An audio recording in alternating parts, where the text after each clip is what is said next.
What's going on, everybody? It's Matt, aka the Lumberjack Landlord. Yes, you are still hearing the echo in my wonderful new studio because we still have not finished yet. It's been a week. I was supposed to close on 3 deals this week. Today, all of them are next week. So we got we got extensions on all of them, but they've been an adventure. It's been fun every night, spending time doing extension notices and justification of why the extension and all that other fun stuff. But I digress. We have our good buddy Mike Zuber from One Round at a Time here, and we're here to talk about the newest Ken McElroy video. Yeah, obviously you and I had, run-ins with Ken when he was talking about the housing market. Thankfully, he's not done that. He stepped away. Yeah. But yeah, he put out a video today talking about investors going broke. You and I know who he was talking about. Again, multifamily syndicators, limited partners, GPs. It's going to be painful. Yep. Couple of things. One, I wish he was a little earlier because you and I have been talking about this for 6 or 9 months that this pain was coming. Yep. But thankfully he's talking about it now. Sure. Because his voice carries in that space much farther than yours or I. So shout out to him. Mm-hmm. I do wish he was a little more clear on residential versus commercial, right? He kind of talked about it. He kind of touched it early in the video, right. But all of that investors going broke, the whole clickbaity title is all about multifamily, value add syndications, LPs not doing the homework, and pain. But if you weren't paying attention, you might think it was residential. And as we'll discuss, residential and commercial lending, at least up until today, it's vastly different, right? There's not a bunch of arms and other stuff going on. So again, shout out Ken because you got to remember, right? Ken's a multifamily investor. This is kind of like tattletelling on your brother and sister, right? Exactly. I mean, if you really listen, it was like, ooh, he's calling out some of his brothers and sisters. So I was like, kudos to him.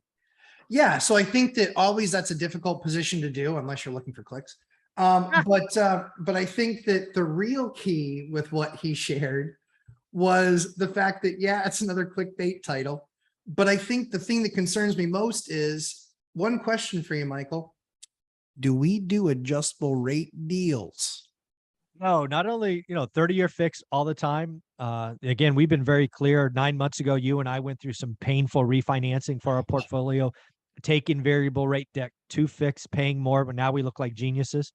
Even doing some cash outs at low, higher rates, but to get cash, we have dry powder. We've done all of these things, but again, let me say right here, right now, 30-year fixed rate debt. Residential, I'll even go to a non-QM lender. I can get apartments, 30-year fixed rate debt. Mm-hmm. That's what I'm getting. I'm not getting these 5-1, 7-1s. And dude, Ken McElroy's talking about 1-year bridge debt. Oh, those people are smoked. Done. Bye-bye. Blow up. Oh, I tell you, well, the funny thing is so as you know, in full disclosure, I have some adjustable rate debt. It is 7-year debt. And I also have a strategy though, that's paying those debts down faster than what it would normally be paying down because I locked in 75 to 80% of my portfolio. I locked in at 30-year fixed rate debt. So I have a piece that's variable, but it's also got a much more aggressive pay down plan. So I wouldn't say never, but I would say calculated and small percentage. That way it's very manageable. You're an elite investor. Agreed. You get a pass. Yep. Most of the folks listening to this, please run your numbers. Yes. With 30-year fixed rate debt. Yep. I again, numbers don't lie. 2% of a mortgage origination at the end of 2021 was ARMs. And this is residential ARMs. Yep. Yep. Now it's up to 15%. That to me is concerning. The only good news is the average term is 7 years, not 2 years like before. Right. But that doesn't make me happy. I believe there are investors today doing ARMs that are clearly betting on the Fed cutting some. And again, I would argue that's probably a safe bet, but that is still a bet I'm not making. I have lived through and had to refi or restructure at the wrong time. I'm never doing that again. 30-year fixed rate debt, day one, no change. Where do you think that normalizes, right? Because I mean, you're on record as saying, that, basically we have our bet before 2025. I think that the market will correct, 10% on median home price. 2025. When did you get that extra year? But okay, 2024. No, before okay. I said before 2025. Okay, that's not what I Yeah. heard. So What I heard 2024. you do is Before. move the date from No, 21 no. from Before. January to Before. December. How you get an extra year? I am not, let's put it this way. I better not need 2024. I better not need the back half of 2024 to make my magic happen. That's all I'll say. I'm really Okay. truly banking on the fact that it gets worse faster Mhm. and it's Could more be right. more acute in the first couple quarters of next year and even maybe the third. And then I think maybe we bounce back up off of that. But where do you think? Because for me, I think what's really funny is the people that get out there and go, oh, no, it's, rates are going to come back down. Have you ever looked at the 70s or early 80s? Like Stanley, was it Stanley Druckenmiller, right? One of the world's most respected investors says the financial stock market, the financial markets, he thinks it's dead money for 10 years. I saw that. That's Mike, 10 years now. Here's the thing. He was an investor in the 70s. He was. The concern is that this is what a lot of these, I don't say old timers, but a lot of these legacy guys are looking at. You just have to be old. If you had that job in the 70s, you are mathematically old. Yes, right? That's true. Well, yeah, I mean you were in your 20s in the 70s. That means you're 70 something now. Yeah, it's just math. I mean, again, we have to go back to these folks because otherwise you're like me and you, who I'll say I'm old, but I'm not 70s old. No. Right? I have to read it in a book also, but that's why I did the 52-year spreadsheet back to the 70s, because I wanted to get a flavor on the 70s. That's why I have a shirt that says I use inflation to get rich. Ask me how. It's why I've said repeatedly the people that won the 70s were people that bought homes in 1970. Right. I think the people that won the next 8 years are people that bought homes in the 20s, right? 2020, 2021. Right. It's shaping up to be the exact same story. It really is. I don't know why people, don't like hearing that. And it's just shaping up that way. So, yeah. So where do I think rates go? Back to your point, I have no idea. Right. I think it is a safe bet to say, hey, sometime in the next 5 years, the Fed's going to cut. I'm just not making that bet. Right. I admit I am no longer in growth phase. I am add 1 or 2 doors a year. Happy. If I was growing and I was, 32 again, and I was still growing my portfolio, I might consider ARMs. I might make that bet. But lastly, I only tell people what I'm doing. I'm not there. So I'm not doing that. But where do I think 30-year mortgage owner occ normalizes in the 5s. I agree. Yeah. 5s and 6s, right.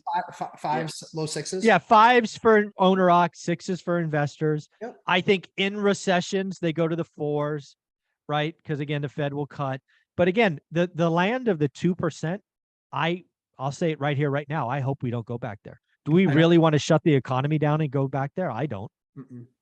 I don't think that happens. I think they kept them too low for too long.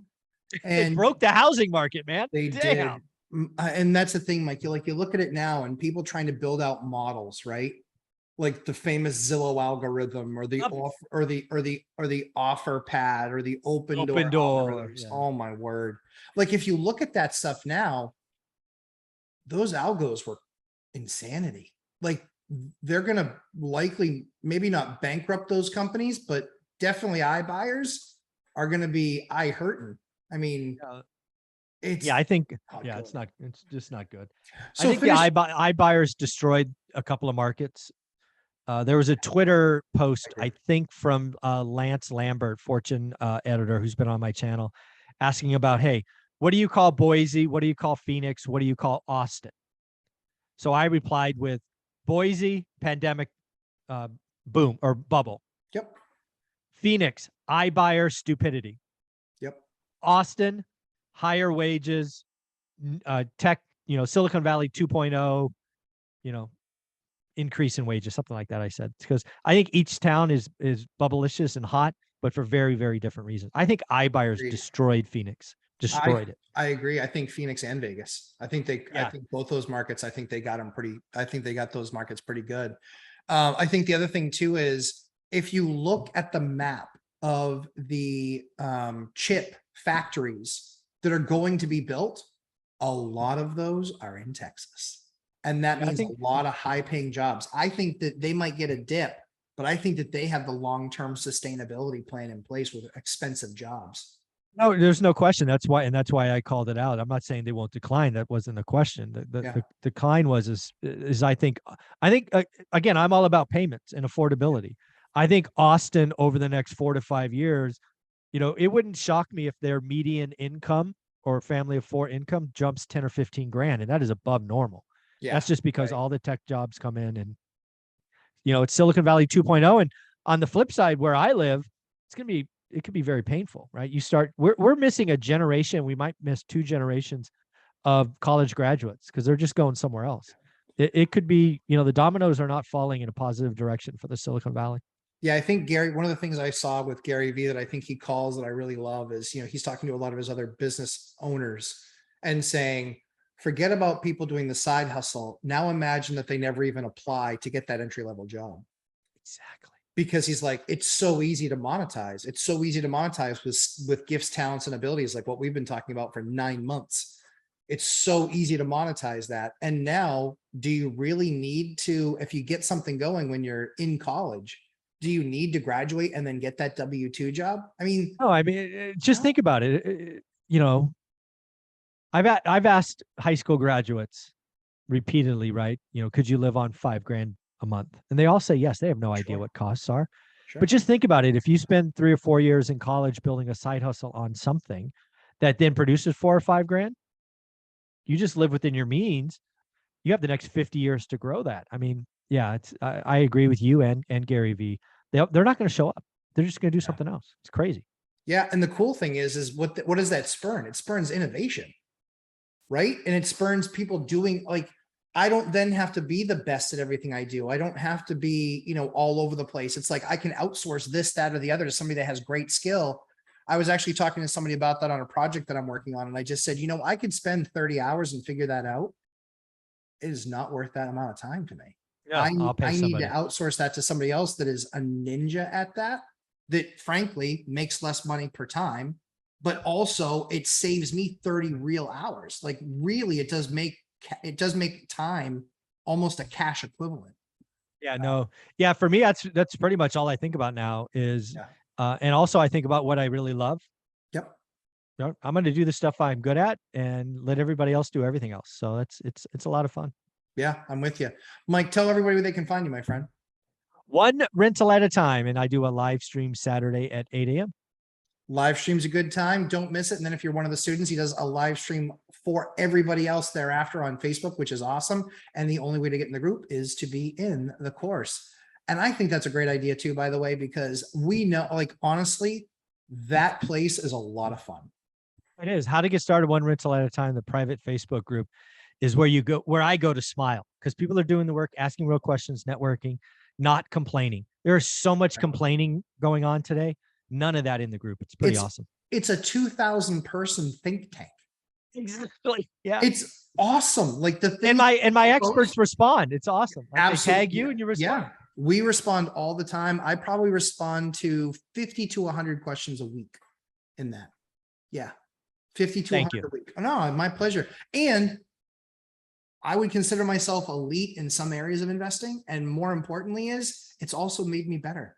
It's made me better. I mean, because there's always something there to learn, even from a newbie. Oh, you know what? I never considered that. Then you go back and you're like, hey, I want to answer the question. So I think it's awesome. So as I always say, we create great content for you. Please make sure that you tickle that like button. Also subscribe, and we'll see you in segment number 2. Thanks, Mike.